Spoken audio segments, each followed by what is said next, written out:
So when my daughter Audrey was 3 years old, we were walking down Orchard Road when suddenly she stops and she just watches this busker, which is what we call street performers here in Singapore.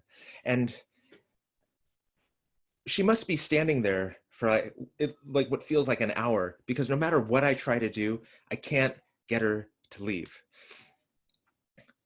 And after years of watching Audrey just be fascinated with these buskers, every time we see one, I come up with this idea. I could be a busker. I mean, like, if she saw her dad out there playing the guitar, singing songs in front of a whole bunch of people, like maybe she would look up to me the same way and think that I was cool. So, like everything in Singapore, busking is regulated by the government. You have to audition. You have to get a license if you want to sing out on the streets. So I apply and I get an audition date, and I had only been playing the guitar for a couple years, but I play the same 3 songs and I practice them over and over for months. So by the time my audition date gets here, I feel like I'm ready. I'm probably good enough.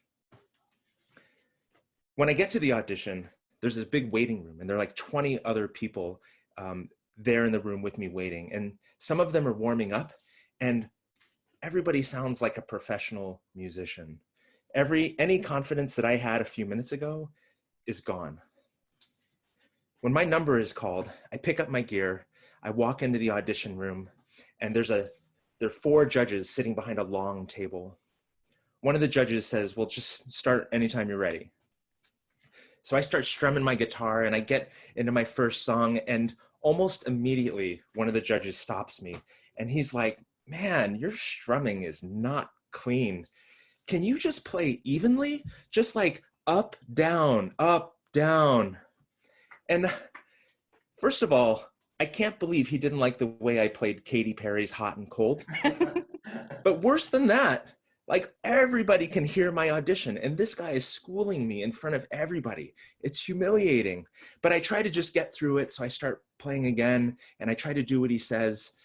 But then another judge stops me and she's like, do you really want to be doing this? And I'm ready for this because I don't think I'm the typical busker. So I'm ready to explain what I'm doing there. And I have a speech and I just go into it. Look, my 5-year-old daughter loves music and I can do more than just tell her, yeah, I like music too. I can be an example for her that music is something you do your whole life. And you don't have to be a professional or play perfectly to have something important to share with other people. And the judge is like, yeah, okay, just can you play another song? Maybe something with different chords. At this point, I have to admit to the judges, these are the only 3 chords that I know how to play. As I'm leaving the audition, one of the judges tells me, hey, you know, it's really competitive and there are a lot of people auditioning this time. So, and I know this is just another way of him telling me that I'm not good enough. And as I leave that audition room, I feel like the biggest loser because I'm not going to be a busker. And my daughter's not going to think that I'm cool.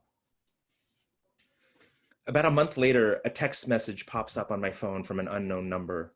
It says, hello, we are pleased to inform you that you have passed the busking audition. I have no idea how I passed the busking audition, but I am so excited. I go out, I start busking right away. And after a few months of busking pretty regularly, I've made a total of $15.40. And when I tell my daughter, Audrey, how much money I've made, she seems really disappointed. She goes to get the stack of Post-it notes, and on the Post-it, she writes in her crooked 5-year-old handwriting, money, please, P-L-E-A-S. And she sticks this Post-it on the box that I use to collect tips. And then when I finish playing the song that I'm practicing, she takes out that tip box and she takes this piece of fake play money and she puts it in my tip box and she says, here, Busker, here's $1. And I'm like, wow, thanks, Audrey, thanks a lot. And she says, no, I'm not Audrey. Pretend I'm a different person. And I'm like, well, thanks, person who is not Audrey. Thank you.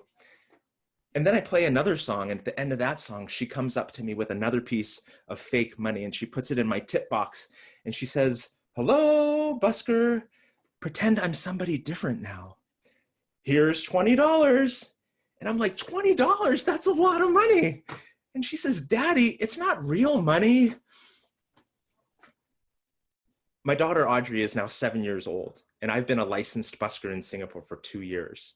And when my daughter isn't giving me fake money as tips, she's usually dancing or singing along with me as I'm practicing my songs.